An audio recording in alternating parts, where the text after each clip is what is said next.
მოიგო თუ არა პორტუგალია მოდესმე მსოფლიო ჩემპიონატი? ჯერ არა. ვის მოუგო გერმანიამ 2014 წლის ნახევარფინალში? ბრაზილიას. ვინ დაამარცხა არგენტინამ 2022 წლის მსოფლიო ჩემპიონატის ფინალში? საფრანგეთი. რომელ კლუბში დაიწყო რონალდომ პროფესიული კარიერა? სპორტი. რა მეტსახელით არის ცნობილი გერმანიის ნაკრები?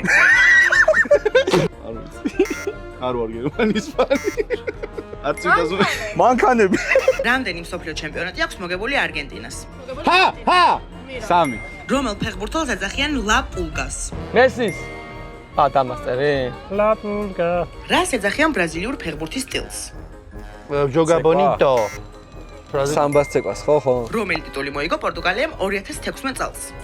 ევროპის ჩემპიონატი. რამდენი მსოფლიო ჩემპიონატი აქვს მოგებული ბრაზილიას? 5. გამაჩერე. ვინ არის ცნობილი როგორც ფეხბურთის მეფე ბრაზილიაში? პელე. რომელ წელს მოიგო გერმანიამ მსოფლიო ჩემპიონატი ბრაზილიაში? 14.